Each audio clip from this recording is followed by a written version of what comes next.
Bom dia a todos e a todas, sejam muito bem-vindos à nossa mentoria de prática na advocacia criminal. Hoje o nosso tema é execução penal, a nossa mentora Andréia Fonseca. Eu vou fazer a leitura aqui do currículo da nossa mentora, advogada especialista em direito penal e crimes dolosos contra a vida, graduada em 1999 pelas Faculdades Integradas de Guarulhos, mestre em direito penal pela PUC São Paulo, professora de Direito Penal e Processo Penal, atualmente na Universidade 9 de Julho de São Paulo, mentora de carreira jurídica, relatora de benefícios da Caixa de Assistência dos Advogados de São Paulo, gestão 2022-2024.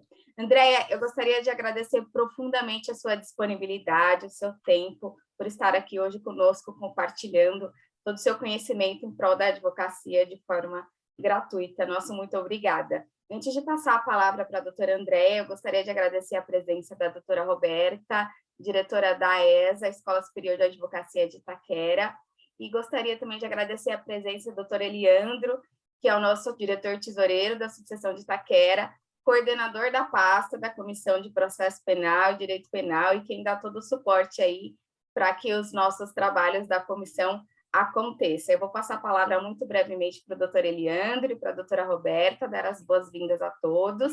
Gostaria de agradecer também a presença de todos que estão nos prestigiando. Em seguida, eu passo a palavra para a doutora Andréia Fonseca. Doutor Eliandro, está com a palavra. Bom dia a todos. É um prazer, mais uma vez, continuamos aí nesse trabalho de mentoria, de aprendizado. Muito obrigado pela disponibilidade, doutora Andréia Fonseca. Estamos aqui num sábado, né? Sensacional, e muitas pessoas aí querendo aprender. Quem quer, arruma um jeito, um lugar, uma hora, e vamos para cima, tá? Em nome da diretoria da OAB de Itaquera, agradeço a disponibilidade, a presença, e parabenizo mais uma vez a doutora Roberta e a doutora Érica por essas iniciativas, viu? Muito obrigado. Conte sempre com a gente. Muito obrigada, doutor Eliandro. Doutora Roberta, está com a palavra. Obrigada, bom dia a todos e a todas. Muito feliz de fazer parte aqui de mais uma aula, com mais uma mentora profissional aqui, experiente, trazendo esses conhecimentos. E a alegria maior que ela é a coordenadora regional da ESA da Zona Leste. Então, eu tive a grata surpresa de conhecê-la, pelo apoio que ela tem dado aqui pela ESA Itaquera. E nesse encontro também, né, da prática penal, com apoio da ESA. Então, eu sei que hoje vai ter muito conteúdo, muito aprendizado, e sem dúvida, né, Érica, a gente sempre fala desses profissionais que se colocam disponíveis para o aprendizado, né? Disponíveis em compartilhar, na verdade, porque realmente pegar um sábado de manhã, falar de um tema que eu sei que ela gosta, até aí tudo bem, tá bacana, mas aqui compartilhar de uma forma bem bacana, que eu sei que vai ser essa aula. Então, aproveitem, né? E gratidão pela parceria aqui nos trabalhos. Andréia, seja super bem-vinda aqui. Esse é o primeiro de muitos, tá? Com toda certeza, né? Eu quero agradecer o convite da Érica, né? Eu já conheço a Érica faz alguns anos, né, Érica? A gente se conhece dos nossos eventos aí da UAB. É um prazer poder compartilhar um pouquinho daquilo que eu gosto, que eu, né, estudo há tantos anos. Eu sou advogada criminalista desde 1999, né? E depois fiz especialização, fiz mestrado na área penal, e isso acabou abrindo um pouco mais a minha mente, né? Até para o assunto em si. A minha área de estudo mesmo, de pesquisa, é na área de execução penal, tanto é que eu tenho um livro publicado sobre o tema, né? Chama Ressocialização do Preso, tal, e nesse livro tem toda a parte histórica, que eu tive que fazer um apanhado de tudo aquilo que envolve a pena, desde que a gente entende por gente. Então, foi bem gostoso entender toda essa evolução, de onde partimos, onde estamos hoje, né? Então, eu acho que isso fez com que a minha visão de mundo, a minha visão do sistema penitenciário se aclarasse, inclusive a visão que eu tinha inicialmente de que todo mundo tem condição de se ressocializar. Isso acabou caindo por terra, né? Porque a gente está lidando com humanos. Então, isso era uma visão utópica que eu tinha. Então, para mim, era uma utopia, né? E eu começo aí perguntando, né, se a execução da pena é uma fantasia ou uma realidade, né? Aí existe esse contraste entre o mundo do ser e o mundo do deve ser? Com toda certeza existe, né? A gente tem tudo aquilo que está no direito posto e aquilo que é praticado. Esse contraste eu trabalho no livro e é bem interessante para quem se interessar, tem lá no meu site, no finalzinho dos slides, tem para vocês poderem conhecer um pouquinho do meu trabalho e tudo mais. Bom, vamos lá, né? Eu começo falando de execução penal e eu penso que aqui vocês fiquem à vontade para fazer perguntas no chat, tá? Eu vou tentar ser breve e falar de um jeito bem dinâmico aqui com vocês, em especial da primeira parte, que é a parte teórica, né? Não tem como a gente falar de uma prática sem a gente falar de onde a gente veio da teoria.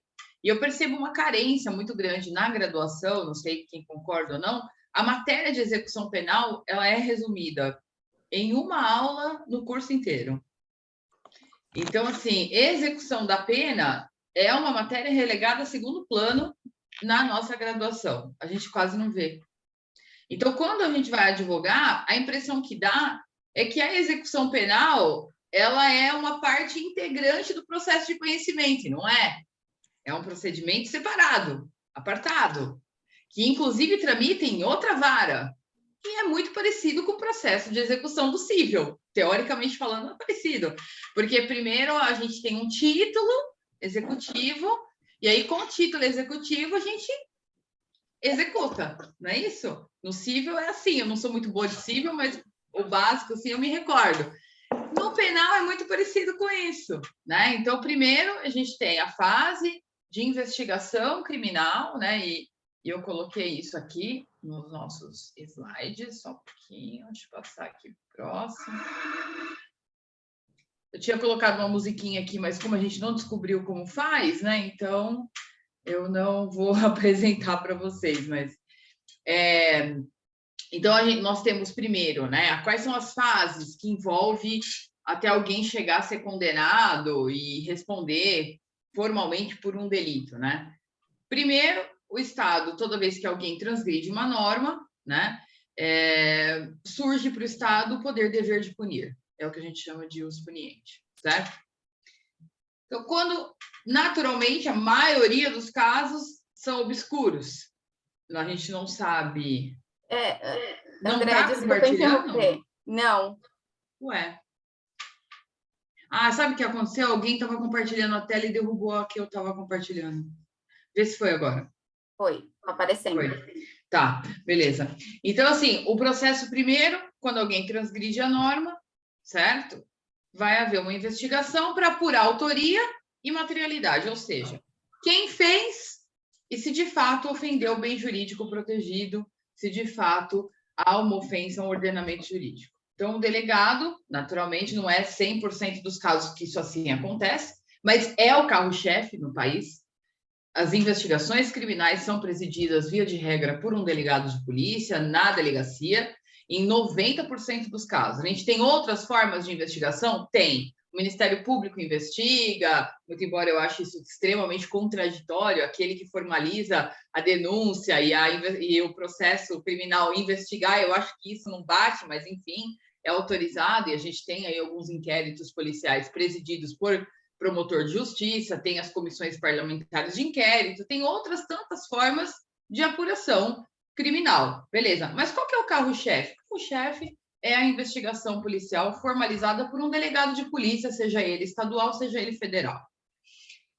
Essa primeira fase, o delegado busca estabelecer autoria e materialidade. Então, durante essa investigação, ele vai recolhendo provas, amealhando, vai juntando, formando aquele arcabouço probatório. Quando ele chega nessa conclusão, ele remete para o judiciário. Inicia, então, a segunda fase, que é a fase da ação penal, certo? Que vai da denúncia até a sentença condenatória ou absolutória.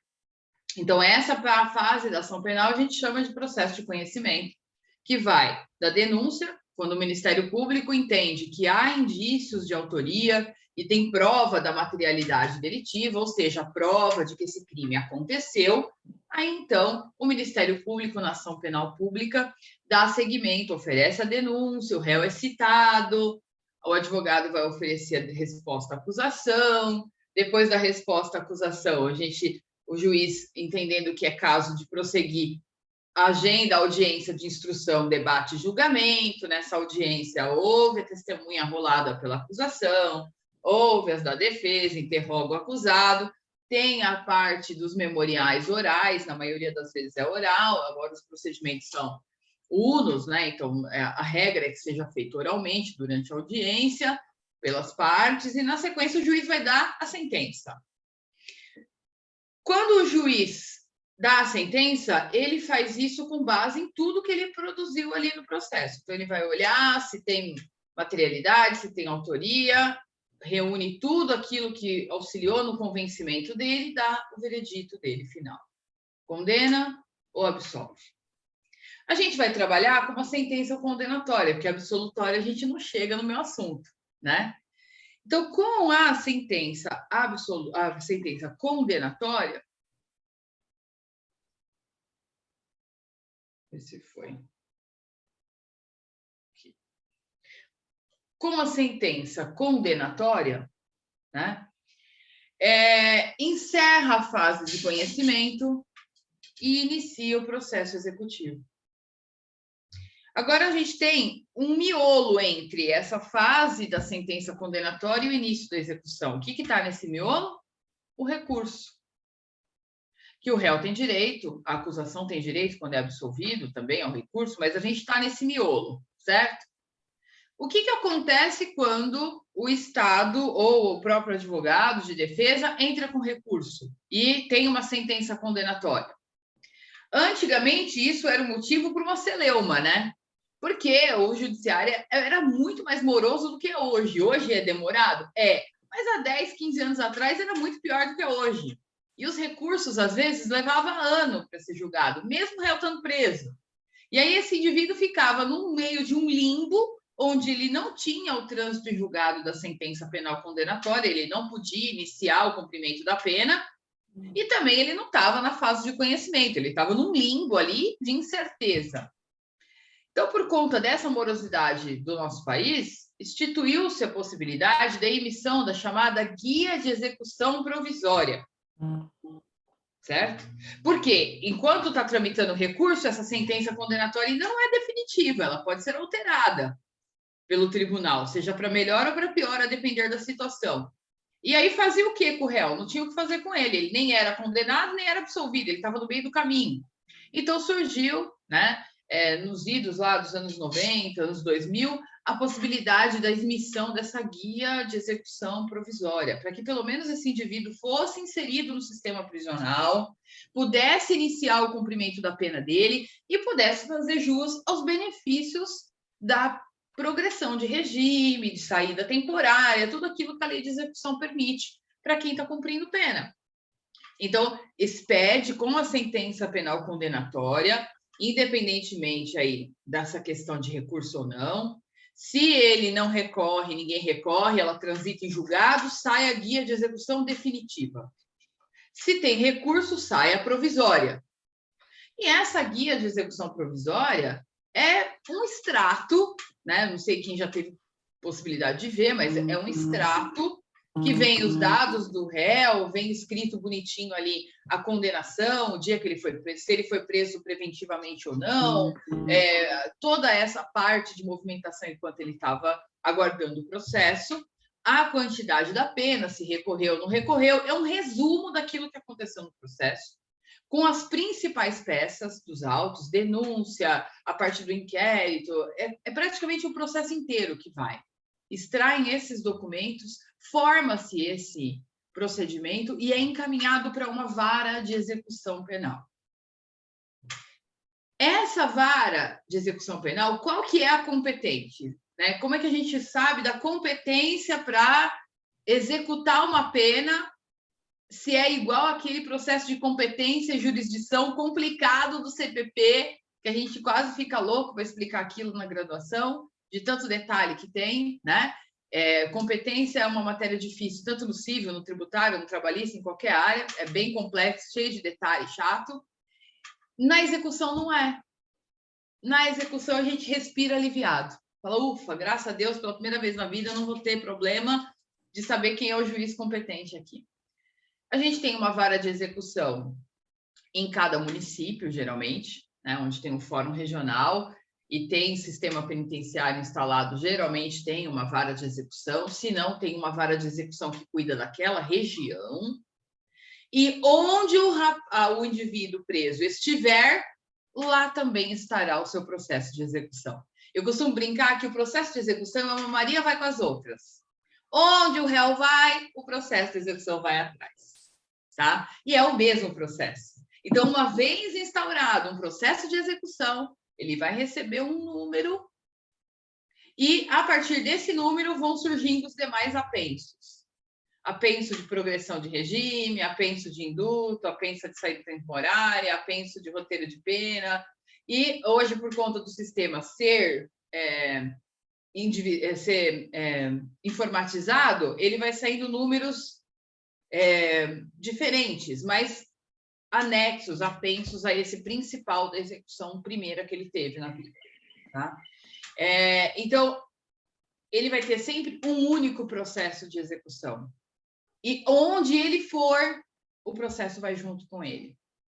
Então, quando ele está inserido no sistema penitenciário, ele é transferido. Então, durante o processo de conhecimento, ele fica num centro de detenção provisória, aguardando o julgamento do processo. Uma vez tendo sido proferida uma sentença condenatória, expediu-se a guia de execução, ele é transferido para o sistema penitenciário.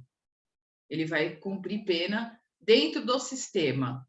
Uma penitenciária, né? Se for um semiaberto, no centro de progressão penal. Então, a gente está trabalhando aqui na mentoria com preso do fechado e preso do semiaberto. Por quê? Porque o preso do aberto, que é o tal do regime albergado, né? Que no Brasil não tem, nunca teve a casa de albergado no nosso país, nós nunca tivemos.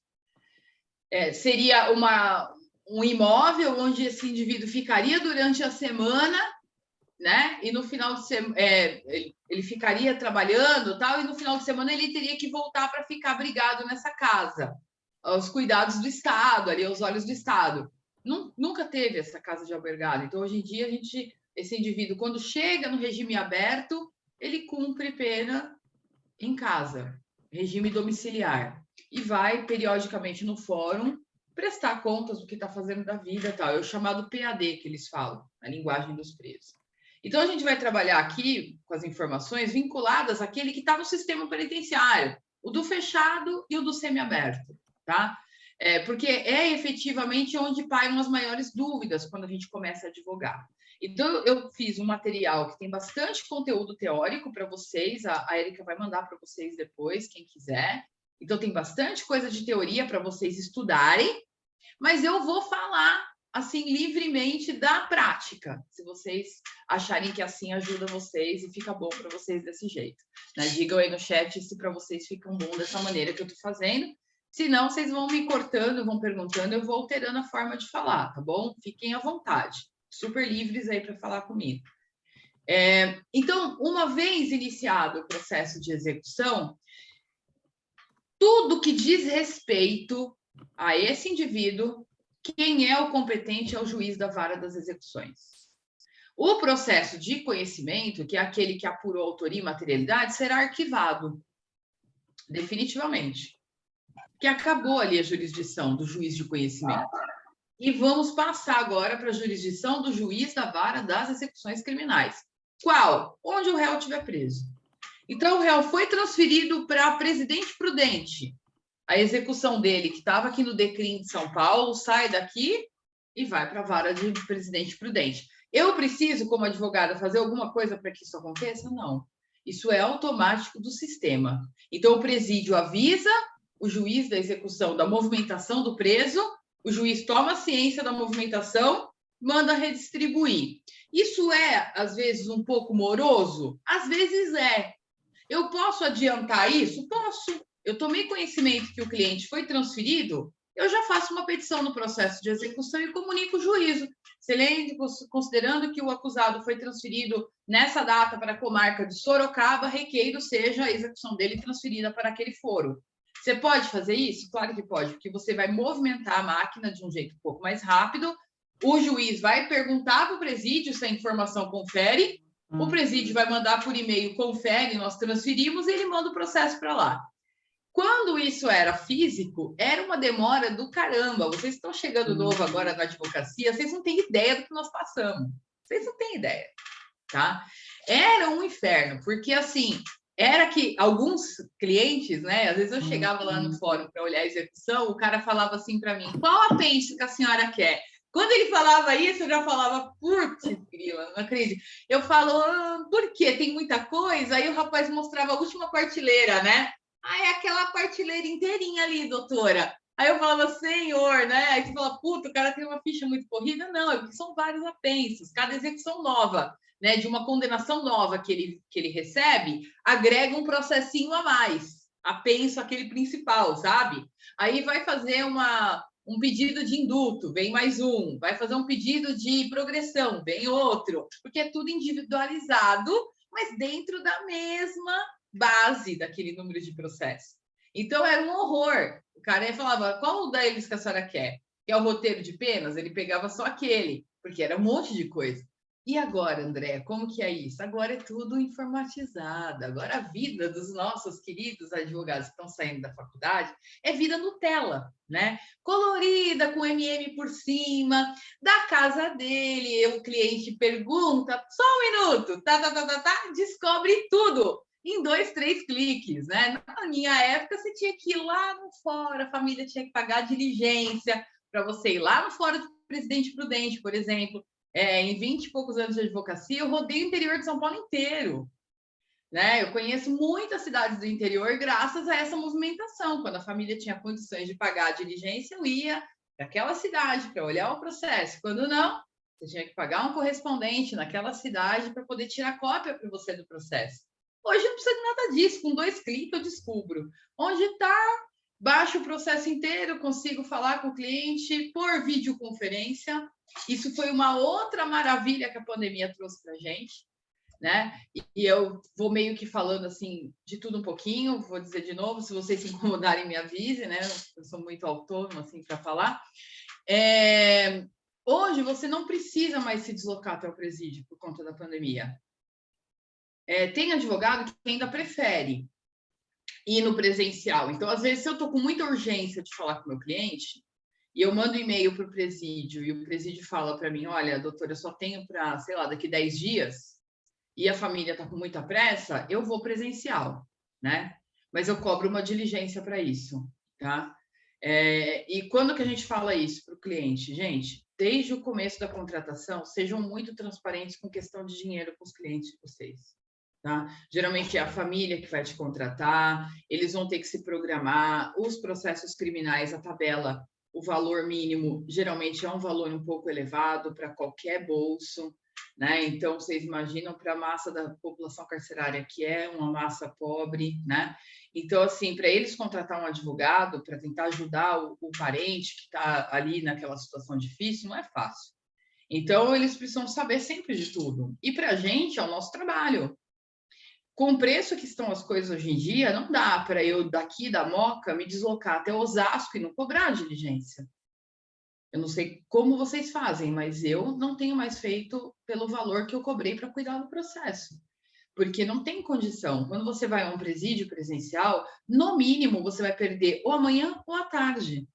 Porque tem o trânsito, tem o tempo que você demora lá dentro para ser atendido, tem o tempo da consulta com o cliente, tem o desgaste seu, o desgaste do carro. Então, assim, hoje em dia eu tenho cobrado para ir presencial.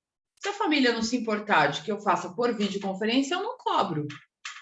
Eu já estou cuidando do processo, eu já cobrei para cuidar dos autos. A minha conversa com ele por videoconferência, tudo bem, não tem nenhum problema. Agora, para eu me deslocar, eu tenho cobrado, tá? Diligência apartado. Mas eu sempre deixo isso muito claro quando a pessoa me contrata. Então, eu coloco tudo isso no contrato de honorários. O valor que eu estou cobrando envolve o quê? Envolve a propositura de um pedido de progressão de regime. E aí eu olho na tabela de honorários e, no mínimo, eu cobro o que lá está. No mínimo. Eu nunca cobro menos do que está lá. Sempre no mínimo que está na tabela. É caro, mas é o nosso trabalho. É o seu trabalho intelectual. E se a OAB colocou aquela tabela, é porque tem uma razão de ser. É para valorizar o seu trabalho. Afinal de contas, nós estudamos 5 anos, fora todo o resto de investimento em livro, em roupa, né? Em você estar sempre bem, apresentável, tudo isso tem um custo. É uma profissão cara, não é uma profissão barata. O investimento que a gente faz na nossa carreira é caro. Então, não dá para você cobrar menos do que lá está. Fora o fato de que é uma transgressão ética você cobrar abaixo do que está na tabela de honorários, né? Então, turma, é muito importante deixar tudo muito claro para o cliente. Você deixando tudo bem transparente, você não vai ter problema. Porque as pessoas falam assim, eu morro de medo de atuar na área criminal porque é perigoso. Eu já tive problema, às vezes, com um cliente de vara de família. E nunca tive problema ao longo dos meus 20 e tantos anos de advogada com um cliente da área penal. Nunca tive. Porque eu falo sempre tudo bem certinho, até onde eu posso ir, onde eu não posso, o que é meu dever, o que não é. Então, está sempre tudo muito explicado e escrito no contrato de honorários, tá?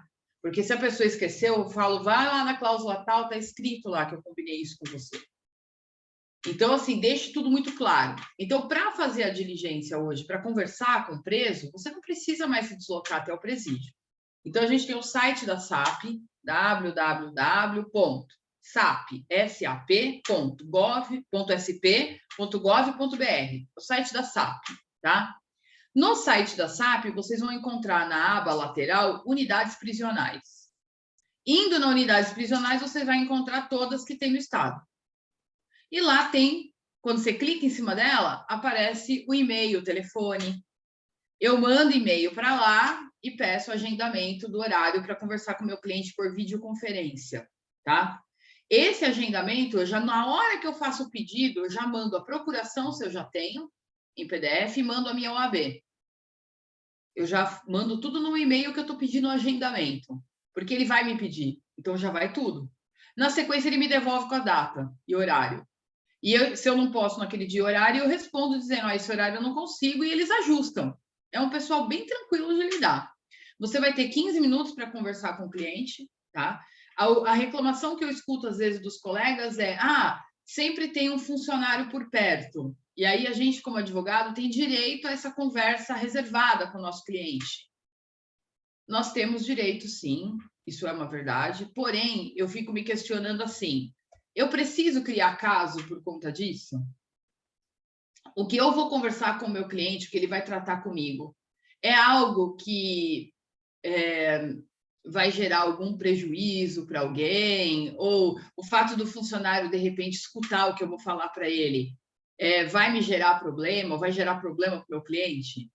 Geralmente não, gente, porque assim, a orientação que eu tenho para dar para o cliente é como está o processo dele, o que ele pode ou não falar na audiência. Então, assim, agora, é óbvio, se for um assunto particular que ele não quer abrir para que ninguém saiba que lá está, eu vou no presencial, não faço online. Percebe? Porque não adianta eu bater de frente e falar, funcionário, eu não quero que você fique aí na sala. Eu vou criar caso. Vale o desgaste? Não vale. Então, se eu quero ter certeza que o que eu vou conversar e o meu cliente fala, doutora, eu não me sinto à vontade de falar com a senhora pela videoconferência, eu prefiro falar presencial. Eu vou no presencial. Família pagando a diligência, não tem problema, eu vou lá. Caso contrário, eu não vejo nenhum problema em conversar com o meu cliente pela videoconferência e, de repente, ter um funcionário próximo, que eu vou falar com o meu cliente, não ofende a lei, não vai atrapalhar a defesa dele, não vai acontecer nenhum problema do funcionário que nem conhece o processo dele, que nem sabe onde é que está, escutar as orientações técnicas que eu estou dando para o meu cliente. Então, a gente precisa ter muito em mente, em especial quem vai trabalhar na área penal, que você é advogado. O advogado é um profissional técnico. Lei, tá? Eu não sou paga para fazer nada de errado. Nada que contraria a lei. Tudo bem? Não sou. Então, se eu sei quais são os meus valores morais, éticos e profissionais, eu não transijo com eles. Eu, Andréia, não transijo com os meus valores, tá? Então, qualquer pedido que me venha fora daquilo que eu sei que é a atuação do advogado, eu não faço. Então, por essa razão, eu não vejo nenhum problema em conversar com o meu cliente pela videoconferência, tá? Então, eu estou explicando para vocês como eu atuo, porque a ideia é uma mentoria prática, né? Então, eu acho que é mais esse como que eu ajo como advogado nessa área que eu estou tentando passar para vocês. Então, essa parte da entrevista com o cliente é importante para você entender qual a necessidade dele, né? Entender a realidade. Ele pode estar passando algum problema lá dentro, pode estar sendo ameaçado, pode ter um monte de coisas por conta de organização criminosa e tudo mais, e a gente, como profissional, tem que saber para poder agir. Então, se o meu cliente está passando qualquer problema lá dentro, eu tenho que fazer um pedido para o diretor do presídio para transferi-lo. Eu tenho que ir na SAP, né? Quem cuida da movimentação de presos no estado de São Paulo é a SAP, a Secretaria de Administração Penitenciária, tá? Então, tudo que eu for falar de movimentação tem a ver com a SAP. Enquanto ele está respondendo o processo na fase de conhecimento, Corregedoria Geral dos Presídios, lá na Barra Fundo, DIPO, atende. Mas quando a gente fala de movimentação dentro do sistema penitenciário, é SAP. Então, tudo é com eles, tem coordenadoria regional e tudo mais, o site deles é muito bom, autoexplicativo, e eles atendem bem por telefone, ou você indo lá direto, lá na Zaquinarte, lá em Santana. Eles são bem acessíveis, tá? Agora, e dentro do processo de execução, né, Andréa? Como é que funciona, né? Como é que eu sei quando eu posso fazer um pedido, quando eu não posso, né? O processo de execução, no nosso país, ele é progressivo. O que significa isso? Progressividade. Significa que a ideia do sistema que o indivíduo passe do regime mais gravoso para o intermediário até ele conseguir galgar um regime bem mais solto, que é o aberto. Então, fechado, semiaberto e aberto, certo? O fechado, ele fica dentro da penitenciária, ele não tem direito à saída temporária, ele fica totalmente interno, qualquer trabalho que ele vai realizar é dentro do presídio, é raro conceder liberdade para trabalhar fora do presídio para quem está no regime fechado, não pode, tá? A lei não permite, ele trabalha dentro da unidade prisional, se houver alguma unidade lá de prestação de serviço externa, porque tem algumas empresas que colocam postos de trabalho dentro das unidades prisionais para que o preso possa trabalhar, porque é dever dele, é direito ao mesmo tempo do trabalho, né? Ao mesmo passo que é direito do trabalho, ele tem o dever de trabalhar durante o cumprimento da pena. Por quê? Porque o trabalho, ele auxilia, né, o indivíduo na ressocialização, ele tira esse indivíduo do ócio, de ficar lá à toa pensando besteira, né? E o trabalho dignifica o homem, já diz o ditado. Então, a ideia a gente parte do pressuposto na execução penal que eu estou querendo ressocializar e reinserir esse indivíduo na sociedade. Então, a ideia da execução da pena é fazer cumprir as regras aquilo que foi decidido na sentença criminal e auxiliar esse indivíduo no retorno à sociedade. Então, ele transgrediu a norma, ele contrariou o direito, mas ele vai ter uma oportunidade de, dentro do cárcere, reaprender a viver. A ideia teórica linda, belíssima é essa. A ideia é linda. Na prática é assim? Não. Mas a ideia do legislador é belíssima. A lei de execução penal é uma das mais bonitas que tem no ordenamento penal. É aquela que mais tem, assim, características utópicas e gostosas, é a lei de execução penal, tá? Porém, na prática, a teoria é outra, lamentavelmente, tá? Mas a ideia é que o sistema fomente no indivíduo meios para que ele consiga se ressocializar, que ele consiga reencontrar-se quando sair do cárcere, oportunidade de não voltar a delinquir. Por isso, o trabalho é um meio fantástico para isso, trabalho, estudo, né? Então, trabalhar é dever do preso, ele não pode se omitir a trabalhar, senão ele comete falta grave. E, por outro lado, é um direito dele trabalhar, porque ajuda na ressocialização e na reinserção social. De modo que o Estado tem o dever de prover isso, de dar para o indivíduo que está preso oportunidade de trabalho. E, na minha pesquisa, a gente constata que não tem trabalho para todo mundo dentro do presídio. Somente em torno de 15% a 20% daqueles que estão inseridos no sistema penitenciário conseguem uma atividade laborativa dentro do presídio. E por que isso? Porque a gente está com o sistema inflado, superlotado. Então, a gente tem hoje mais ou menos envolvidos com o sistema fechado e semiaberto, 600, 700 mil presos, né? Então, desse total, todas as unidades prisionais estão trabalhando acima da capacidade. Então, se você olhar lá no site da SAP, por exemplo, tá lá, capacidade para 600 tem 1.300, capacidade para 800 tem 2.000. Nenhuma das unidades prisionais está trabalhando dentro daquilo que está escrito, para a qual ela foi construída. Então, se eu tenho uma unidade que foi construída para 600 e ela tem 1.800, ela não vai ter oportunidade de trabalho, de saúde, de alimentação, de lazer para todo mundo que está lá. Então, não tem trabalho para toda essa galera, tá? Aí tem estudo para todo mundo? Também não tem estudo para todo mundo. Também não tem, tá? Então, é uma situação, né, bem complicada que a gente vivencia no sistema penitenciário, porque não é uma área que o Estado tenha interesse em ajudar e resolver, porque não dá voto e ninguém se importa muito com isso. Então, é uma área bem delicada, tá? Mas o trabalho é muito importante durante o cumprimento da pena. No regime fechado, ele só trabalha se tiver postos de trabalho lá dentro. Estudar, fazer cursos profissionalizantes que forem disponíveis, também o auxiliam durante esse período, tá? Mas ele não tem direito à saída temporária nesse período. O próximo passo dele é a progressão para o regime semiaberto, que é o intermediário.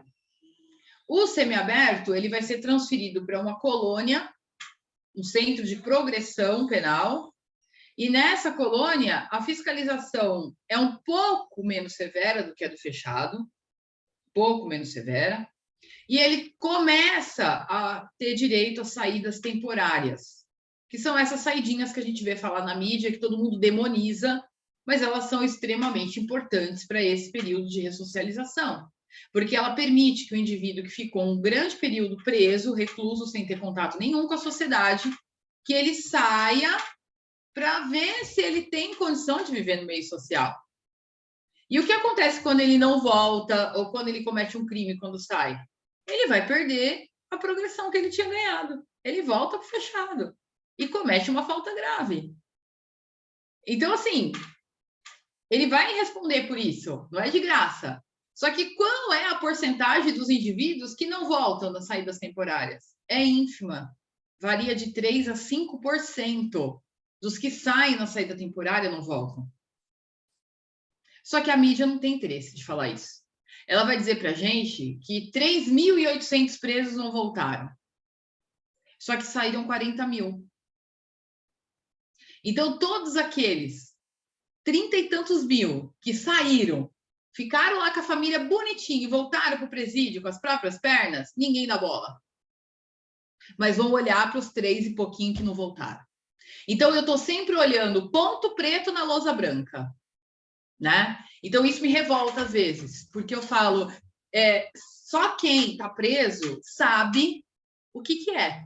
Então, o cara está lá preso, passando todo tipo de perrengue, ele cometeu um crime, ele fez um monte de merda, tá tudo certo, ele tem que cumprir pena, ele tem que ficar preso, não estou falando que ele é um coitado, tá? Mas eu estou pintando o cenário para a gente ter uma ideia. O cara está preso, passando tudo aqueles perrengues que é ficar preso, aí ele tem a oportunidade de sair daquele inferno, vir aqui, olhar o dia lindo que tá fazendo hoje ali fora, comer a comida boa da mãe, ficar com a família, ir numa baladinha, porque às vezes vão, né? E aí, dá o último dia, ele tem que pegar as perninhas dele e voltar para o inferno, por conta própria. Esse esforço é o que ajuda a demonstrar que ele está interessado em mudar de vida. Para o Estado, é esse esforço de sair, gozar da liberdade, saber que é bom e voltar ileso, sem aprontar nenhuma merda, que indica que ele vai mudar de vida, que é a função principal da execução da pena. Só que ninguém dá bola para isso. As pessoas olham aquela minoria, que tem a minoria que não quer mudar de vida, que acha excelente, show de bola viver do crime, já está acostumado, é um vício, não vai sair disso, não quer. Essa minoria existe e vai continuar existindo a vida toda. Só que a gente precisava se preocupar com a maioria que quer fazer alguma coisa diferente. Só que a gente não se preocupa com isso, tá? Então, no semiaberto, é o momento que ele vai ter direito a essas saídas temporárias, para ele dizer para o Estado, olha, eu estou interessado em mudar. Tanto é que eu saí na liberdade que você me deu e voltei para casa. Tá tudo bem. Voltei sozinho, não aprontei nada de errado. Então, ele tem 5 saídas temporárias no ano, no semiaberto, diluídas ao longo do ano. Antigamente, eles misturavam essa saída temporária com datas comemorativas. Isso dava uma merda danada, porque toda vez que a Suzane ia sair da cadeia, no Dia dos Pais, enchia um saco. Olha lá, matou o pai, tá saindo da saída temporária. Então, isso era uma coisa cansativa. E até que eles acordaram e pararam, né? Hoje em dia, as 5 saídas são aleatórias ao longo do ano. Então, teve agora em junho, né? Vai ter de novo em setembro e depois tem a do final do ano de dezembro. Então, assim, eles cortaram isso, foi o melhor que fizeram, porque não dá para a gente vincular. Ela tem uma razão de ser, ela é necessária para poder ajudar o indivíduo nesse processo de ressocialização. Então, aí, o semiaberto é um pouco mais tranquilo, ele tem direito à saída temporária e tem direito também a sair para trabalhar fora do presídio. E como que é isso, gente? Então, assim, para o cara ou a mulher sair do sistema penitenciário e trabalhar fora, tem que ser num raio de até 10 quilômetros da unidade prisional que ele está. E aí que mora o problema do cenário. Porque não raras as vezes, eles são distribuídos para as penitenciárias do interior afora. Locais onde eles não conhecem ninguém, eles não têm acesso ali naquela cidade. Então, eles não vão conseguir emprego ali. Ninguém vai dar. Então, acaba que eles não conseguem sair para trabalhar fora.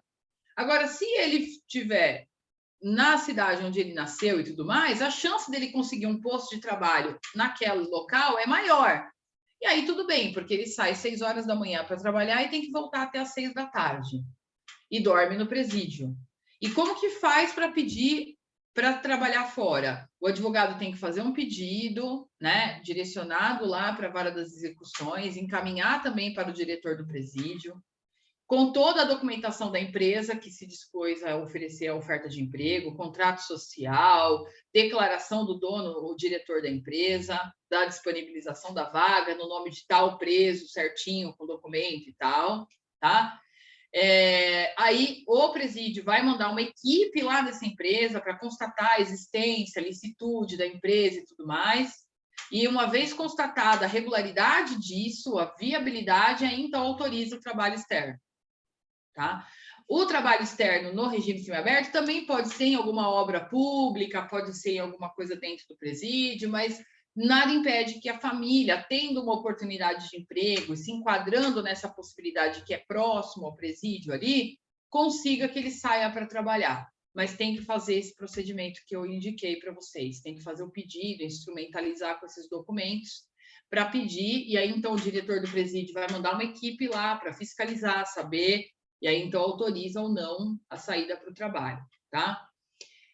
No regime aberto, nada disso a gente discute, porque ele está em casa, é domiciliar no sistema atual. Então, ele só vai precisar se comprometer a uma vez por mês, ir no fórum com a carteirinha dele e dizer o que está fazendo da vida e tudo mais. Então, esse é o progressivo. Não admite progressão por saltos na execução brasileira. Então, por exemplo, ele não pode do fechado pular para o aberto. Não pode. Ele está no fechado, do fechado para o semi, do semi para o aberto. Tem que ser progressivo os pedidos, tá?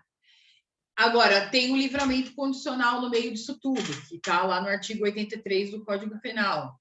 O livramento, ele tem alguns patamares diferentes de progressão, né, de possibilidade, né, 1/3 para crimes comuns, reincidente em crime de onde não tem direito a livramento, e por aí vai. Tem umas regras específicas do livramento que você também pode pedir. E aí o livramento condicional é diferente, porque ele pode estar no fechado, ele está no prazo do livramento, é o melhor cenário para ele, você vai pedir o livramento condicional e ele vai direto para a rua. Mas é um outro benefício, não é progressão de regime. É um benefício diferente, tem um outro procedimento, que é o livramento condicional, tem outras regras, outros parâmetros de lapso objetivo e tudo mais, tá? Agora, no livramento condicional, eu sempre falo que é um senão. Por quê? Se o indivíduo quer continuar na vida do crime, não peça livramento condicional. Entra na linha da progressão de regime, que é melhor. E eu explico por quê, né? Ele ganhou o livramento condicional. Então, vamos imaginar que ele tinha uma pena de 10 anos. tá? Aí, com 4 de comprimento, eu estou chutando um número esdrúxulo, tá? Vamos imaginar que com 4 de comprimento de pena, ele consegue o lapso para progredir, para conseguir o livramento condicional. E ele pega o livramento, né? E ele sai para a rua e continua fazendo merda, ou seja, sobrou ainda 6 anos para ele acabar de cumprir, certo? Ele continua na vida louca dele, nada mudou. Já tá ali, ó. Ele deu uma sorte violenta, sabe aquela sorte de principiante? 5 anos e meio, faltando 6 meses para acabar de cumprir a pena, ele, plá, vai preso por um crime novo. O que acontece? Ele quebra o livramento condicional e ele perde os 5 anos e meio que ele ficou na rua. Ele volta para a cadeia, devendo a condenação nova, mais os 5 anos e meio que ele estava na rua de livramento condicional. Ele perde o período que ele estava na rua. Então, o livramento condicional não é negócio para quem vai continuar no crime. E eu sempre gosto de explicar isso para o cliente. Eles cagam, não estão nem aí, falam, doutora, faz o pedido e tudo bem. Mas ele tem que saber, você tem que explicar isso para ele. Porque é seu dever, você que é o advogado da história. Então, você tem que explicar, entendeu? Porque ele vai perder, ele pode voltar com uma falta grave, ainda vai ter a condenação, ele vai perder o período que ele ficou na rua. É uma das consequências quando ele quebra a condicional, tá? E quando ele sai de condicional, ele recebe um termo e tá tudo escrito isso lá, mas ele sai feliz da vida e nem liga para isso. Então, o advogado é aquele responsável por dar para ele a notícia ruim.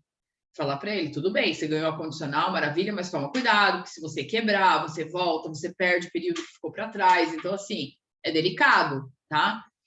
Então, para alguns, não compensa. É melhor passar. É mais moroso e pingando? É, mas pelo menos ele estando no regime aberto, ele não perde.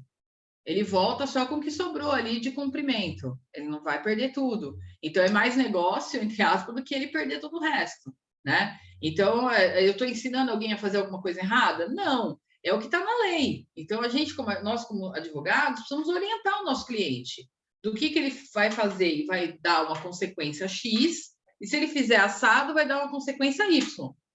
Então, eu preciso orientar ele que os dois caminhos ele tem direito de escolha. Porém, nesse caminho da condicional, se ele vier a cometer um novo crime e ele vier a ser condenado, entender ele que ele quebrou mesmo a condicional, ele vai perder o período que ele estava na rua e ele vai voltar para o sistema com esse cálculo a mais.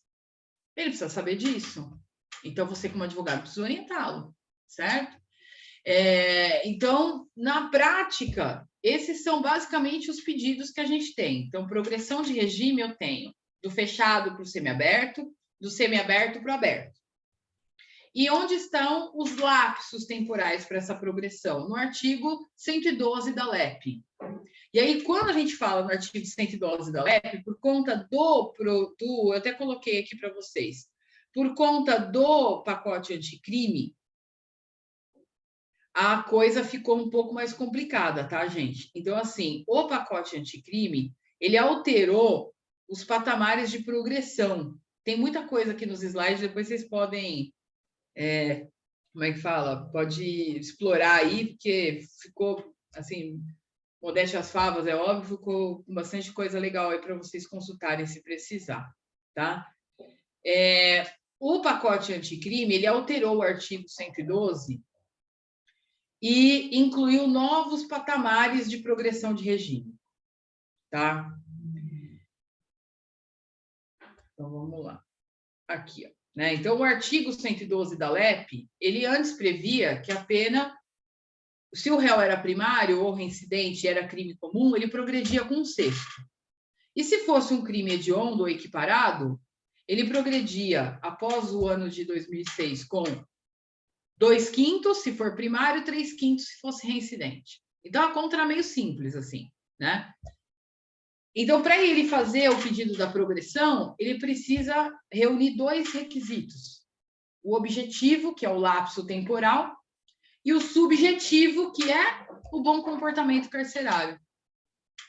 Esse bom comportamento carcerário, como que eu provo, né? Você vai mandar um e-mail lá para o presídio onde ele está e vai solicitar a emissão do boletim informativo. Então, antes de entrar com o pedido, eu tenho que fazer o pedido do boletim informativo, que tem que ir junto com a minha petição já de progressão. tá? É um documento anexo à nossa petição de progressão, ou de livramento condicional, ou de saída temporária, ou do que quer que seja que a gente vai fazer de pedido. É muito importante que a gente solicite na unidade prisional, que ele está recolhido, o boletim informativo, para demonstrar para o juiz que ele tem uma boa conduta carcerária, que ele não cometeu nenhuma falta grave, que o lado subjetivo dele de cumprimento da pena está ok. Então, é importante que a gente anexe aos nossos pedidos para a vara das execuções sempre o boletim informativo do indivíduo, tá? E a gente solicita isso na unidade prisional, por e-mail, manda a procuração, manda a sua OAB e faz o pedido, e geralmente passado ali uns 10 dias no máximo, tem um presídio que demora um pouco mais, tem outros que menos, eles te mandam o boletim informativo, tá? E aí, então, você vai anexar para provar o lapso o subjetivo. O objetivo é o período dele de cumprimento de pena. Aí você fala, gente, eu tenho que saber fazer conta? Não precisa, gente. Por que não? Né? Porque quando ele é inserido lá e que vai formar a execução penal, o setor de cálculo da vara da execução já faz o cálculo para a gente. Entendeu? Então, faz um extrato com os lapsos dele de progressão de regime, individualizado lá por regime, se ele é reincidente, se em crime doloso, se não é. Então, o próprio fórum faz a conta para a gente. Agora, é óbvio, eu preciso saber como faz a conta para eu saber se está certo, né? Porque o cálculo lá feito pelo funcionário pode estar errado, ele pode ter esquecido que o nosso cliente foi preso numa época anterior ao pacote anticrime, que era um sexto. E ele está fazendo a conta com a regra nova. Não pode. Aí eu vou ter que contestar o cálculo, dizendo, tá errado. Está errado porque o meu cliente foi preso, não estava vigente ainda o pacote anticrime. Então, ele não está dentro desse rolo ainda. Ele está na lei anterior, que só aplica a lei nova mais gravosa para quem cometeu o delito a partir dela. No nosso caso, se não foi, não aplica, né? Então, eu preciso estar atento a esses detalhes no cálculo para saber se fizeram a conta baseado na lei da época em que ele cometeu o delito e verificar se está dentro do esperado. Então, eu preciso saber o básico para poder contestar se estiver errado. Mas, naturalmente, é muito raro, assim, tá errado. Peguei, acho que uns 2 ou 3 casos que estava errado, que o cartório tinha feito a conta com a lei nova e não anterior. E aí eu contestei, ajustaram e tudo bem. Mas é raro isso acontecer. Naturalmente, eles são bem cuidadosos no geral. Então, vai ter lá o cálculo de pena e com os lapsos e a data certa para você fazer o pedido. Então, por exemplo, se ele vai atingir o lapso objetivo no dia 1º de julho de 2022, você pode fazer o pedido no dia 1º de julho de 2022. Tá? Porque se você fizer antes, o juiz pode entender que quando você fez o pedido, ele ainda não tinha direito. Ele não tinha conquistado o lapso ainda. Tem alguns juízes que, por conta da demora de avaliar o pedido, têm aceitado que o advogado faça com 15 dias de antecedência. Eu não confio, porque eu não vou estar fazendo aquilo que está certo na lei. Então, se o juiz indeferir, eu não vou poder discutir. Então, é uma faca de 2 gumes. Você pode tentar e ver o que dá, mas eu penso que você pode perder tempo e ter que fazer de novo o pedido, porque não vai estar no lapso. Então, tá? São 2 caminhos aí que você pode escolher, um ou outro, né? Então, esse prazo para entrar com o pedido está no cálculo de pena no processo de execução penal. Tá lá, não precisa se preocupar com isso, tá? Agora, o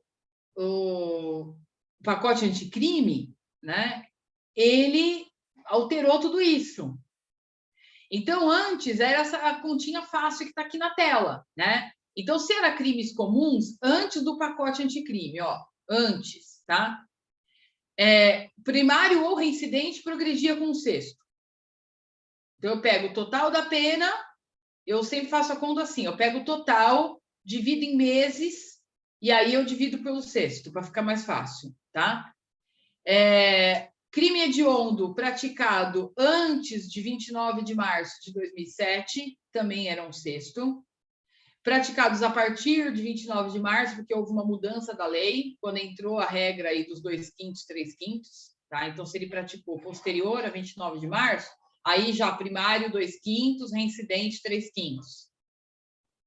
E se é uma mulher grávida, tal, primária 1/8. E aí, com a vinda do pacote anticrime, olha o tamanho da lista. Eles inseriram novos lapsos temporais e deixaram algumas coisas de fora, que também já deu confusão, né? Então, crime hediondo para reincidente e tal, não estava previsto. Aí agora a STJ está falando que teria que ser com os 30%, né? Então já rolou aí uma discussão sobre isso, porque não veio completa essa lista. Eles colocaram um monte de item e ainda ficou faltando coisa, tá? Mas a ideia foi individualizar. A ideia é boa, porém, num sistema carcerário atolado. Então eu criei regras para manter mais gente mais tempo presa. Assim, para a sociedade é lindo falar, agora fizeram tudo certo, legal, mas o caldeirão que já estava fervendo vai ferver ainda mais. Então eu vou manter mais gente lá encarcerada por mais tempo, e eu não tenho estrutura nem para manter os que eu já tenho lá, que dirá para enfiar mais gente. Então, assim, o que já era caótico, eles conseguiram fazer o negócio ficar pior ainda, tá? Então, se por um lado eu acho bom, porque individualizou mais, eu acho bom isso. Por outro lado, ficou ruim por conta da precariedade do sistema. Eu entendo que o momento não foi o melhor. O momento. Tinha que ter primeiro estruturado melhor as penitenciárias, tentado reduzir um pouco esse déficit da massa carcerária para depois eles alterarem para incluir esses novos parâmetros. Então, agora ficou como, né? Ficou assim, se ele é primário e é crime sem violência ou grave ameaça, 16% ou 1/6. Se é reincidente, nesse mesmo sentido do item 1, 20%. Crimes com violência ou grave ameaça a partir de 23 de janeiro de 2020. Primário, 25%, reincidente, 30%. Crimes hediondos ou equiparados. Primário, 40%, reincidente, 60%. Crimes hediondos ou equiparados com resultado morte. Primário, 50%, reincidente, 70%. Organização criminosa e para fins de crimes hediondos, 50%, tanto faz se primário ou reincidente. Crime de constituição de milícia privada, igual. E para mulher gestante ou portadora aí de necessidade para cuidar de filho que tem problema, 1/8, tá? Não mudou com relação a isso, permaneceu igual. Então, eles estabeleceram novos patamares, mas para os crimes, que são a massa do sistema carcerário, tráfico, roubo, extorsão mediante sequestro, homicídio, eles pioraram a coisa num nível que a gente vai socar mais gente lá dentro e não vai sair mais. Então, assim, eu acho extremamente temerário e fora de momento, mas tá aí, já está valendo, e para quem começou a cometer crime aí a partir de 23 de janeiro de 2020, o caldo engrossou. Então, a coisa ficou mais difícil. E como que eu faço para fazer a conta de uma pessoa que tinha crime antes disso e tem crime posterior, né? Vai vir no cálculo separado, né? Então, vai vir dos delitos cometidos antes, tanto tempo. Dos delitos cometidos depois, tanto tempo. Soma as frações e aí vai dar o total que ele tem que aguardar. Mais ou menos isso, tá? Ou ele começa a cumprir os mais graves e deixa os anteriores. Eles vão fazer uma conta lá e vai vir no cálculo de pena e a gente vai ter que começar a lidar com essa realidade, porque vai começar a surgir casos assim. Pessoas que tinham condenação anterior ao pacote e condenações novas a partir do pacote. E aí vai ser a mesma conta que a gente faz quando tem um crime hediondo e um crime que não é. Então, eu faço a conta do lapso do crime comum e faço a conta do lapso do hediondo e somo os resultados. E aí vai dar um lapso único, tá? Então, já vem assim nos cálculos de pena, individualizado, e quais são as datas da progressão, porque eu não posso fazer todos pela conta menor, nem todos pela conta maior. Eu tenho que fazer individualizado e somar os resultados, tá? Mas isso é caso a caso, que a gente vai olhando os cálculos e vai tentando entender, né? Então, a progressão ficou um pouco mais complicada agora por conta disso, tá? Por conta dessa mudança na lei. O livramento condicional, ele alterou algumas coisas também, né? Então, eu preciso de preencher os 2 critérios, né? Tanto o objetivo, que é o lapso temporal de acordo com a data do cometimento do crime, como o subjetivo, que é a boa conduta carcerária atestada aí pelo diretor do presídio, através do boletim informativo, tá? Agora, vamos imaginar que o nosso cliente tem tudo de direito e o juiz ainda assim nega a progressão. O que eu faço? O recurso para todas as decisões da vara das execuções é um recurso só que cabe. Agravo em execução, que é um recurso que está no artigo 197 da LEP, tá? Alguns colegas entram com habeas corpus porque é mais rápido, mas não é o recurso certo. E o tribunal tem rejeitado alguns por conta de não ter entrado com o recurso certo. Então, para não correr o risco, eu tenho entrado com agravo.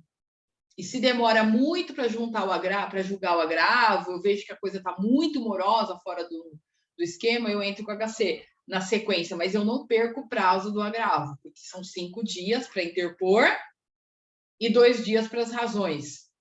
É o mesmo prazo do RESE, né? Então, eu não aconselho entrar com HC, tá? Embora seja, em algumas situações, mais rápido, mas não é um recurso eleito pelo Código e pela lei. Então, você corre o risco do tribunal não aceitar porque você não entrou com o recurso adequado.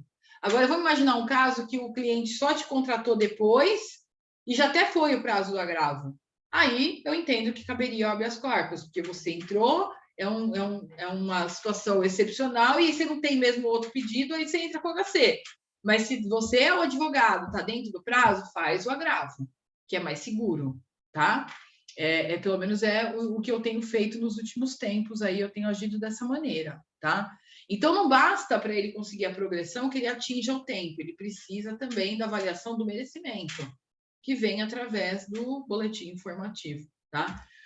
O indulto, né, presidencial, desde que a gente entrou nesse último governo, nós não tivemos mais, né? Então, desde o ingresso do Bolsonaro, embora ele emita os decretos no final do ano, ele emite de modo a não incluir o sistema penitenciário como um todo, ele só inclui uma pequena categoria vinculada às Forças Armadas e não inclui os demais presos, né? Então, a gente já faz muito tempo que não tem indulto para o sistema penal como um todo. Mas quando tem, ele sai o decreto na semana do Natal e ele dá todos os parâmetros e você tem que pedir, não é automático. Também o indulto é um pedido que o advogado deve formular, tá? Não costuma demorar muito para julgar. Eu tive alguns, não sei se a Érica já fez algum, mas eu tive indultos julgados assim, eu dei entrada em janeiro, no comecinho do ano, e quando foi fevereiro ou março eu já tinha julgado. Não é um recurso, assim, um benefício que demore muito para julgar, tá? Mas é um procedimento separado, você vai falar em qual dos indícios ali do decreto do presidente que ele se enquadra e você faz o pedido do indulto, né? Que é só no final do ano. E, por enquanto, a gente não está tendo essa benesse. Penso eu que se mudar o governo, de repente, a gente consiga isso para o próximo, mas agora não. E a remissão pelo trabalho, né? Como é que faz o pedido? Se você é advogado constituído pelo reeducando no processo de execução, você que tem que fazer o pedido. Quando ele não tem advogado constituído e é a defensoria ou até mesmo a carcerária lá deles que fazem, o próprio presídio pega tudo e manda. Mas quando ele tem advogado constituído, o presídio não faz. Então, o advogado tem que requerer para o presídio, através do e-mail também, o extrato de cumprimento de hora de trabalho de estudo. Eles mandam para você esse extrato e você faz o pedido para o juiz da remissão de pena, tá? Que é um outro apenso também, mas você faz ele incidental ao processo principal.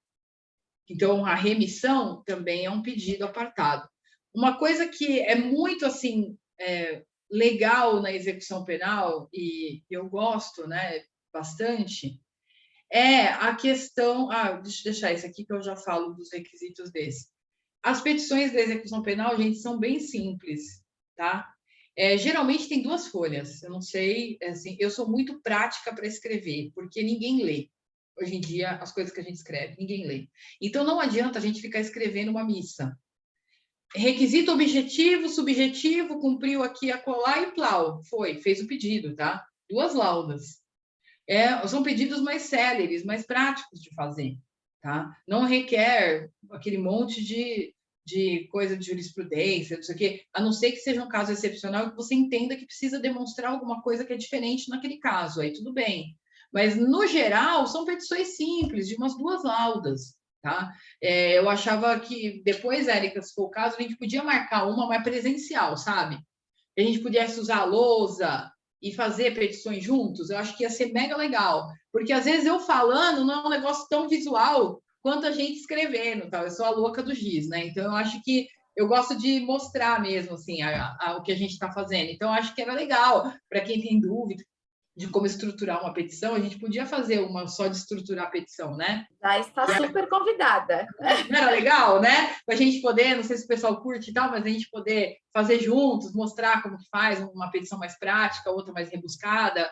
Enfim, eu acho que era legal isso daí. Uma oficina de petições, né? Muito bacana. Isso aí, ó, oficina de petição.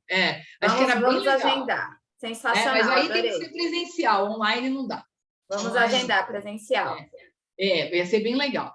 Então, são petições bem mais fáceis, gente, de fazer. Não é nada assim, então, sabe? A área de execução penal é uma área gostosa de trabalhar, não é ruim, só que, assim, volto a dizer, sempre deixa tudo bem claro, que a pessoa está presa, está desesperada, a gente não pode prometer o que não pode cumprir, para ninguém nessa vida, que dirá para quem está privado da liberdade.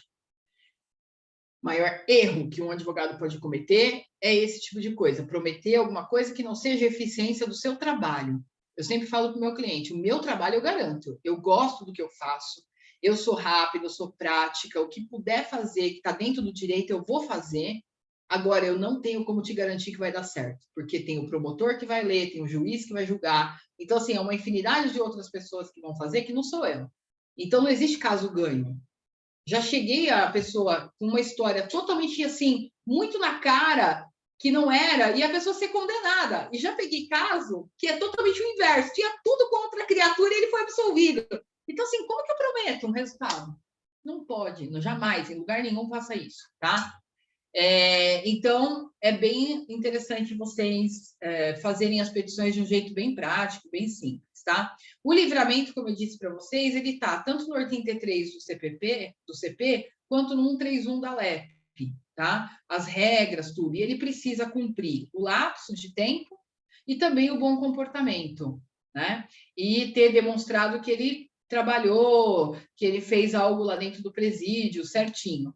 Então, os requisitos objetivos, pena igual ou superior a 2 anos, mais de 1/3 seria primário, mais de metade seria reincidente em crime doloso e mais de 2/3 se ele for condenado por hediondo, tortura, tráfico de pessoas e se o apenado não for reincidente em crime dessa natureza. Qual natureza? Hedionda, tá? Então, e se ele for reincidente em crime hediondo? Não tem direito a livramento. Ele vai entrar na lista da progressão, mas livramento ele não vai ter direito, tá? O pacote anticrime, ele só incluiu aqui, ó, que ele não pode ter cometido falta grave nos últimos 12 meses. O restante ficou igual, tá? Inclusive lapsos temporais e tudo mais. Então, não pode cometer falta grave nos últimos 12 meses. Então, essa é a redação nova. Isso vale só para quem cometeu o crime após o pacote anticrime. Quem praticou antes não tinha essa exigência. Então, se ele tinha falta grave, ele não conseguia progressão de regime, mas ele conseguia livramento condicional. Não impedia. Agora, pelo pacote anticrime novo, impede. Mas ele cometeu o crime antes. Não vale para ele essa regra nova, tá? A regra é a mesma, só vale para quem entrou novo, tá? Então, não mudou muita coisa, né? Então, eu deixei aqui um roteirinho para vocês, né? Que uma vez expedida, né, a guia de execução é iniciado, então, feito na vara de execução criminal, onde ele estiver preso, certo? Os pedidos são sempre direcionados para a vara das execuções criminais, uma vez que ele já está cumprindo pena, o pedido é sempre para a vara da execução, não mais para o processo de conhecimento. Das decisões da vara de execução, cabe agravo em execução, é o recurso cabível. As petições geralmente podem ser mais sucintas, que foi o que eu falei agora há pouco. Lembre-se que qualquer pedido de progressão ou benefício, você deve solicitar a emissão do boletim informativo junto à unidade prisional onde ele estiver preso.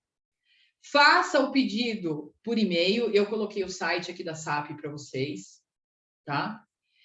E anexe sempre ao seu pedido a procuração e a identidade profissional para demonstrar que você é o advogado.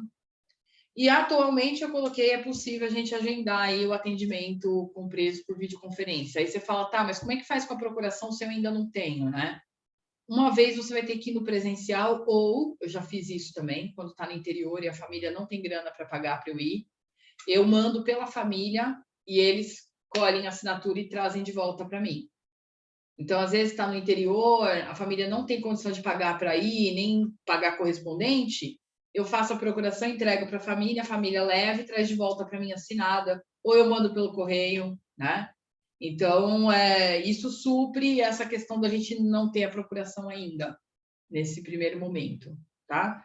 E dá para você, de todo modo, conversar aí por videoconferência. Bom, turma, basicamente, assim, eu tentei aí nessa horinha aí falar de tudo um pouquinho da prática, que era proposta hoje, né?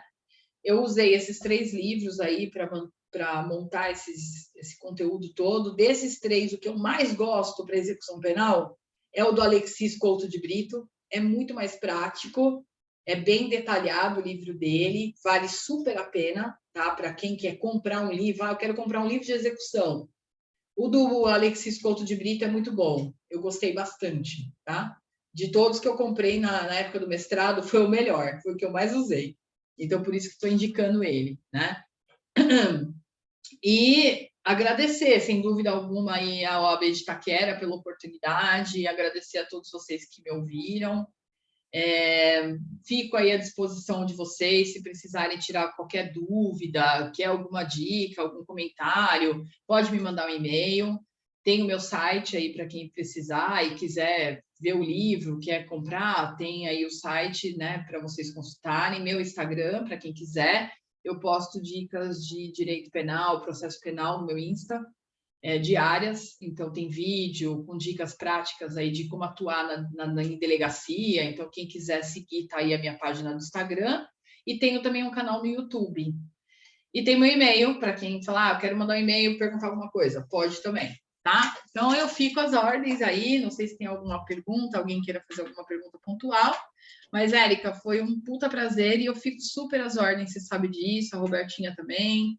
Está sendo um prazer poder dividir aí essa gestão na frente aí da ESA regional com vocês, né? São as que eu mais tenho afinidade, né? Nessas subseções todas aí da Oeste, e eu estou muito feliz aí de poder colaborar com vocês e aprender um pouco com vocês também. Obrigada também ao Eliandro, né? Pela acolhida aí na subseção, retransmita aí ao presidente meu agradecimento e diga que tem um carinho muito grande por Itaquera. Foi onde eu comecei a dar aula, né? Eu comecei a dar aula na Unicastelo. Então, em Itaquera tem muitos ex-alunos meus. Então, assim, eu sou muito grata a Itaquera por conta de ter me auxiliado aí no começo da minha carreira como professora. Então, muito obrigada pela acolhida de vocês. Andréia, estou extremamente agradecida e feliz, né? Porque você cumpriu inteiramente o propósito da mentoria. Você trouxe a prática pura, né, de atuação na execução penal. É óbvio que o tempo é curto, não dá para destrinchar tudo, mas a sua ideia foi excelente. Vamos agendar uma oficina de petições. A nossa jovem advocacia realmente é muito carente, mas já está super convidadas. Eu sei que você tem um compromisso, então eu não vou me alongar e eu vou abrir para as perguntas, para quem tiver alguma dúvida, para que a gente possa encerrar, mas fica meus sinceros agradecimentos mais uma vez. Se alguém quiser fazer alguma pergunta, está aberta a palavra, tá? A doutora Andréia tem um compromisso, mas ela vai ficar aqui à disposição ainda para responder alguma dúvida. Só levantar a mãozinha ou tirar do mute aí e perguntar, não tem problema. Que bom, a Josi falou, o Jean também, obrigada, a Rose também, muito obrigada, viu? Pelas palavras de vocês aí. Só esqueci de um detalhe, viu, pessoal? Sigam a professora Andréia no Instagram. Eu sigo, é muito conteúdo bacana mesmo. Ela passa muitas informações, não deixem de seguir a doutora Andréia. Não estou inscrita no canal, mas vou me inscrever no canal também. Agora em julho eu pretendo, nas férias aí, colocar vídeo, né? Porque, essa correria da aula e advogar, putz, grila, não muito fácil, complicado. Não, meu Deus do céu. Viu? Eu vou passar a palavra para o doutor Jean, que ele levantou a mãozinha. Doutor Jean, está com a palavra, pode realizar a sua pergunta. Bom dia, tudo bem? Bom dia. recebi o contato do cliente. Sim. Familiares.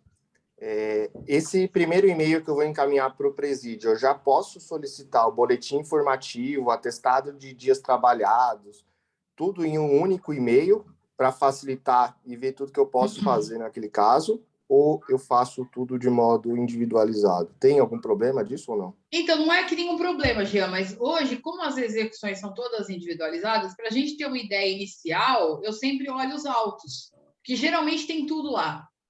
Aí, só se não está atualizado, o que é raro, tá? Só se não tiver atualizado que eu peço o boletim informativo e tal, porque geralmente o cálculo de pena está atualizado, está no processo de execução, né? Então, geralmente eu vou primeiro olhar o processo. Aí, se não tiver, aí eu posso, já no mesmo e-mail que você mandar pedindo agendar, você já pode pedir o boletim informativo. Se o cliente já te adiantou que ele tem dias para remir, você também já pede, porque eles geralmente já vão te responder. Não é nesse e-mail, é com fulano, porque às vezes tem coisa que é com um e não é com o outro. Mas eles mesmo, quando recepcionam o nosso e-mail, já nos direcionam um outro e-mail, se for o caso. Perfeito. Legal. Obrigado. Nada. Obrigada, Priscila. Vários elogios aqui no chat. Ainda bem que deu certo, né? Vou aproveitar aqui para agradecer rapidinho. Eu estou no evento na escola do meu filho. Tem hora que baixa e aumenta o som. Falei, deixa eu falar rapidinho aqui. Agradecer, muito obrigado. Mais uma vez, eu acho que assim, eu que não atuo em nada, a Érica sabe muito bem disso, na área do direito penal, super esclarecido com essa questão da execução de pena. Sensacional. Parabéns, muito obrigado. Itaquera é muito grato por isso. Itaquera fica feliz em saber, inclusive, dessa sua caminhada iniciada aí na própria cidade, né? Na próprio bairro de Itaquera, viu, Andréa? Obrigado mesmo. Obrigada. Tem até uma ex-aluna minha que está na live, chama Josi, né? Então é bem legal, assim, é muito gostoso. Bacana. Tivemos várias manifestações nos grupos, viu? Quando eu divulguei a mentoria de que você teria sido a professora deles. Aí, tá vendo?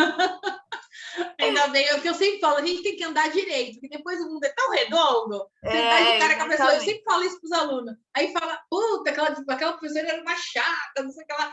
Graças a Deus, por enquanto, ainda não rolou isso. É isso aí.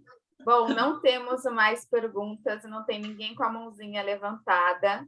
Eu vou passar a palavra à doutora Roberta, se ela quiser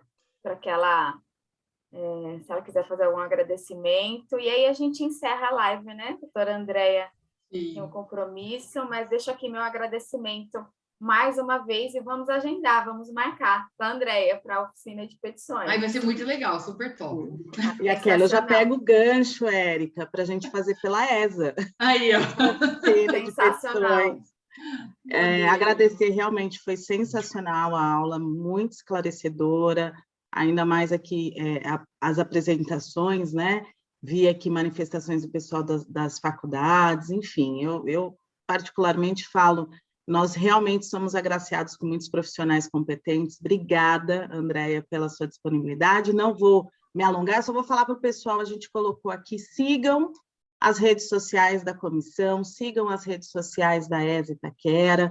Agora, no próximo dia 12 de julho, vai iniciar o curso da advocacia extrajudicial via cartório de notas, muito embora talvez sejam aqui profissionais da área penal, né?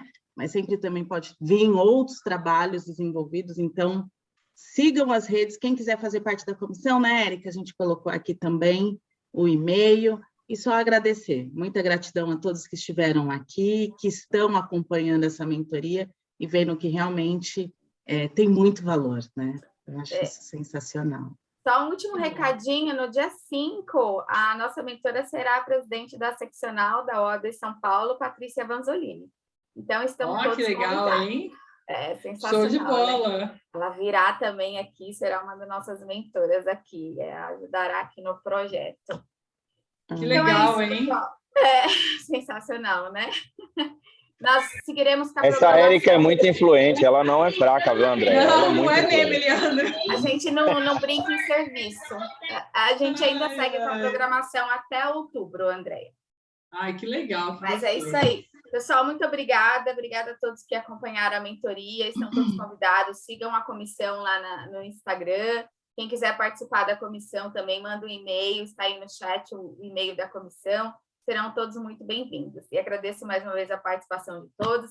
Andréia, aceite todo o nosso respeito. Muito obrigada mais uma vez. Obrigada a vocês, viu? Um beijão.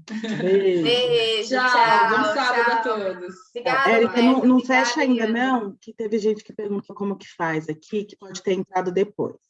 Ah, tá. Então, Não vi a pergunta. Tô Mas colocando aí aqui a Roberta novamente. já colocou aqui. Isso, coloquei já a lista para quem não preencheu. Se for postarem fotos, marque a gente. E aqui o e-mail da comissão. Obrigada. Tá bom. Tchau, gente. Fiquem com Deus. Obrigada, Obrigadão, viu? Roberta. Tchau, bom dia a todos. Tchau. Bom sábado. Tchau. Bom sábado. Ai, cadê? Conseguiu pegar, Pri? Ela me mandou aqui. Pode cancelar a gravação?